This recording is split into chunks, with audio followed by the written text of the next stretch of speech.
Please use the hand raise function at the bottom of the screen, and we'll get started after Mo starts with a few remarks. Good. Well, first off, good afternoon. Obviously, last few days have been somewhat hectic for us in terms of like what we were trying to accomplish, and you know, I think we really went into this looking for trying to land some pitching that would give us some stability and some experience. You know, you think about the last few months, it seemed to be like when we weren't being able to get deeper into games, it really had an adverse effect on us. So that was certainly one of our goals. And we also wanted to try to do it in a way that we wouldn't be giving up a lot of future talent. And so that was something that was sort of critical in our decision making.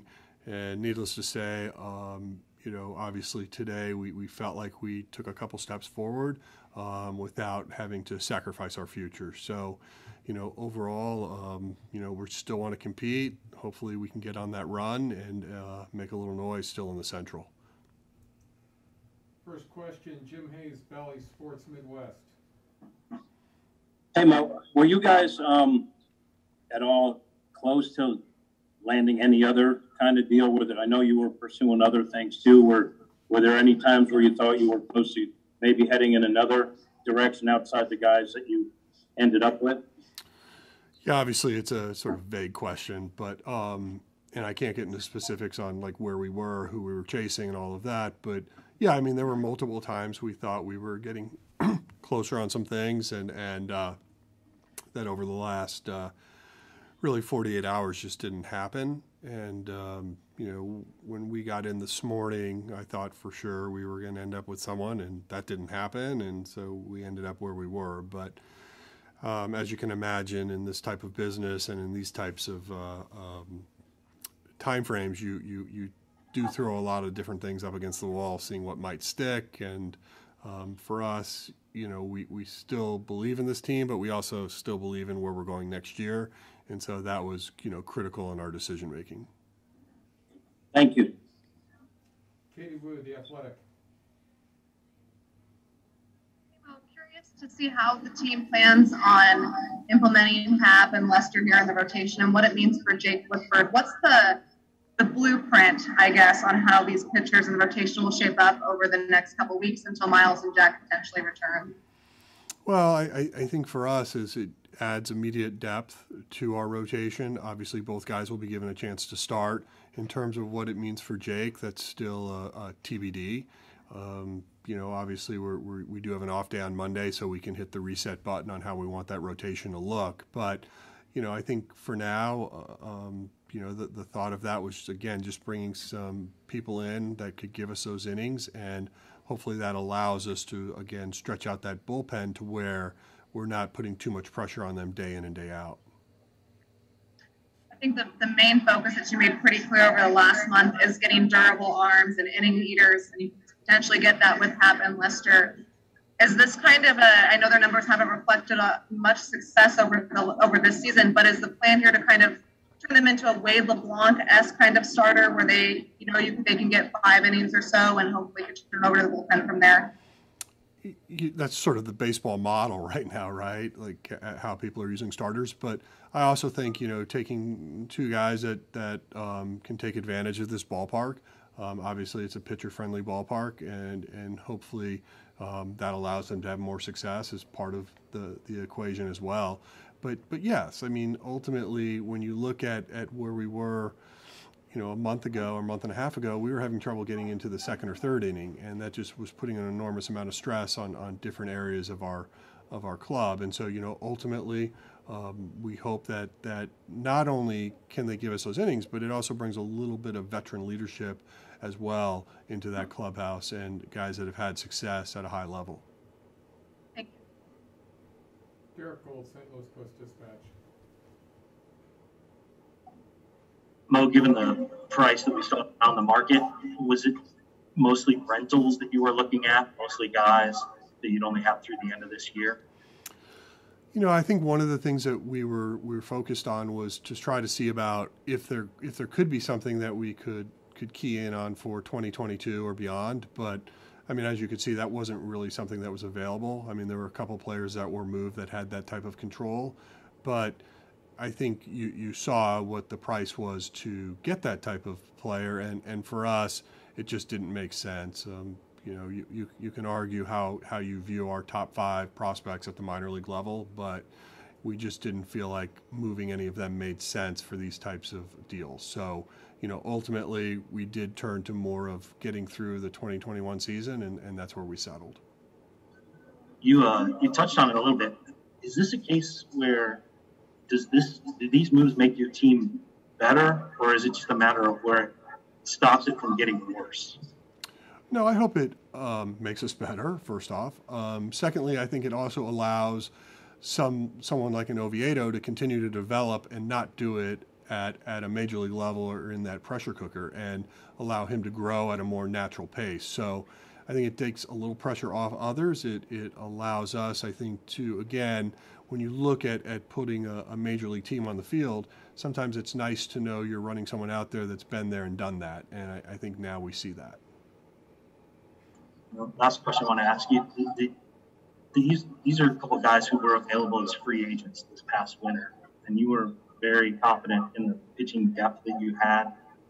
Just in general terms, the winding road that pitching has taken you this year with injuries and trying to hold on to find your way back to a couple of guys who are available just for cash. Yeah, I'm not sure what that question is or if that's more of an observation, but, you know, clearly throughout the course of the season, we've had injuries and we've had to push people. We had, I think, some performance questions in terms of what we thought we were going to get out of individuals. But, you know, net, we were at the trading deadline, and we thought if we could add some veteran leadership and stability to our rotation, it made sense. So that's where we ended up. Obviously, in a perfect world, the decisions you're making in the offseason play out. You don't have injuries, and you get through the year. So I think that answered what you were asking, so hope I got that right. Brendan Schaefer, KMOV-TV. Mo, specific to John Lester, was familiarity, seeing him on the opposing side so many times over the years, was that a factor in you guys going after him, knowing what he's capable of, and hoping he can kind of recapture some of that for you? You know, obviously we know a lot of him, and so that does help, but it's also just someone that understands the game. And I think for him, seeing what was happening in Washington, he wanted to go to a place that was still trying to compete. And you know, from my understanding, there were a couple teams that looked a lot like us that had interest in him, but I think, you know, he had some familiarity with us as well, and I think he was excited to join the Cardinals. And I can say when I spoke to him, he seemed pumped about coming here and recognized that we're still trying to fight for something. Jeff Jones, Belleville Democrat. Mo, you said that you thought this morning that you had something that was going to get done that ended up not getting done. Was that on the position player side? No. You know, there were some things that we looked at from the position player side, but I would not characterize anything as really close on that end. We talked to Shildt a bit ago. He said that Lester would be here Sunday. Is part of the reason for that delay because they're still sort of verifying everything is checked out with the COVID outbreak in Washington? Is that involved in that at all? No. It's his son's birthday tomorrow, and so he asked if he could spend the day with his son, so I said yes. Got it. The last one for me, sort of now that you've seen how these last 2 months played out, obviously with the ultimate benefit of hindsight, is there a wish that maybe there had been more aggression in the market earlier this summer, given kind of the way the deadline played out and the way the prices sort of seemed at least to increase as we came down to it here today? I don't understand that question, but if you're asking me, do I wish we had more depth prior to when the season started? The way the year played out, of course. If you're asking me if we should have been more aggressive in the trading deadline earlier, I'm not sure that would have mattered no matter how we thought about it. You know, ultimately, you get the highest return by waiting the longest, because then you create a market, and you know, you ultimately saw over the last couple of days what people had to pay for premium talent. Ben Frederickson, St. Louis Post-Dispatch. Ben? Sorry, I can't. It's hard to hear.